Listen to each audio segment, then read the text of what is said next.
All right, well, we're going to get into solutions in the final segment coming up, and also want folks to get your book, The Best Way to Rob a Bank is to Own One, by our guest, William K. Black.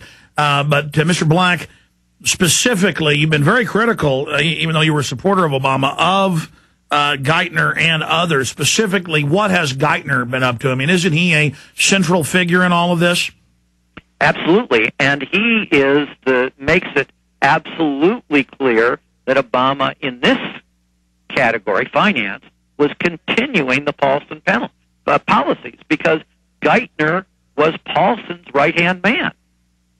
And you would have thought that would have disqualified him, but for some reason that was viewed as a positive by the Obama administration. And so he was not only kept on, he was promoted to Treasury Secretary. And of course, he's continued these policies, and in some ways he's actually made them worse. And that's saying something, because the Paulson policies were horrific. And then Obama comes out and says, I'm fighting the CEO bonuses. And then it turns out he wrote the executive order and told Senator Dodd to write the loophole in the stimulus package. I mean, that is a new level in arrogant lying. Well, and it's not just that, because the press reports also show that Treasury is currently working behind the scenes with Wall Street to try to exempt them effectively from even the existing laws that were passed in part over the opposition of the Obama administration. Oh. Right? In the stimulus bill, and this again, but, don't give up, folks. In the stimulus bill, there was a revolt among Democrats. And in complete opposition to what President Obama wanted, they put some restraints on bonuses and compensation into the stimulus bill. But, of course, as I said, the reports are that the Obama administration is now trying to work with Wall Street to help evade those restrictions. We need to re-energize both sides of the aisle to stop this. Mr. Black, what does it mean when they do these stress tests to the banks and then say to the banks, don't tell the public what we found, and then it leaks that the banks are really in dire situation? Oh, no, it doesn't leak that they're really in dire situation. They're busy leaking the propaganda that everything's wonderful. And it's being picked up uncritically in places like Bloomberg and the New York Times. The stress tests are a sham, and I've said that. People can go on the web, sites like Naked Capitalism, and see excerpts of my reasons why it's a sham. I predicted in advance it would be a sham, and it's obviously proven to be a sham.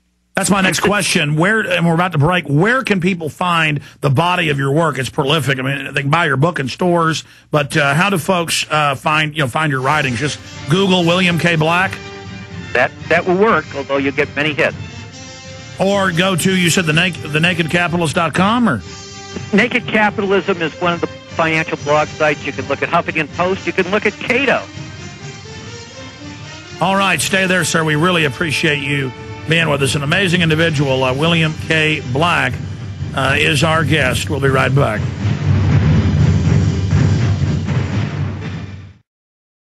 Pepperspray.com. We live in an unpredictable world, and as everyone knows, I'm all about preparedness. Remember, an ounce of prevention is worth a pound of cure. That's why I want you to visit our new sponsor, Pepperspray.com, to check out their wide variety of personal security products they have available on their website. Since 1994, Pepperspray.com has made your personal safety their #1 priority. So give them a call at 1-800-908-9988. Again, that number is 1-800-908-9988. Or visit them at pepperspray.com and give yourself some peace of mind. On the web since '94, sell a wide variety of personal safety and security products. You're not only getting security, but peace of mind you deserve as well. Free shipping on orders above $99. Pepper spray of all kinds and strengths, stun guns and tasers, animal repellents, home safety, personal alarms, and much more. Pepperspray.com. From his Central Texas Command Center, deep behind enemy lines, the information war continues. It's Alex Jones and the GCN Radio Network. That's right. There is a war on for your mind. And we have somebody who's a great captain for liberty in the fight to get people to open their minds and wake up. William K. Black, author of the best-selling, wrote it 3-4 years ago, and it's a bestseller again because he predicted everything that was going to happen. The best way to rob a bank is to own one. Be sure and get that. Because if we don't turn this around, that's the big question, sir. If we don't turn this around and they just continue the Ponzi schemes that are now getting galactic in size, where is this leading us? Well, you can already see where it's been leading, right? The savings and loan crisis, it was a miracle it was contained when it was, because the political pressure there was even more severe than you had here. But you turned out to have this incredibly brave regulator, Ed Gray, who took on his own administration, took on Wall Street, and succeeded brilliantly. But there's been nobody like that in this crisis. So you had the savings and loan at about $150 billion. Then you go over to Russia, and they tried out these ideas in Russian privatization, and it produced massive corruption and the rise of a few very, very rich multi-billionaires, many of them connected with organized crime. The oligarchs. The oligarchs. And when this happens, look what happens politically in reaction, right? You get dramatic political changes as people become infuriated. So where did they hit next?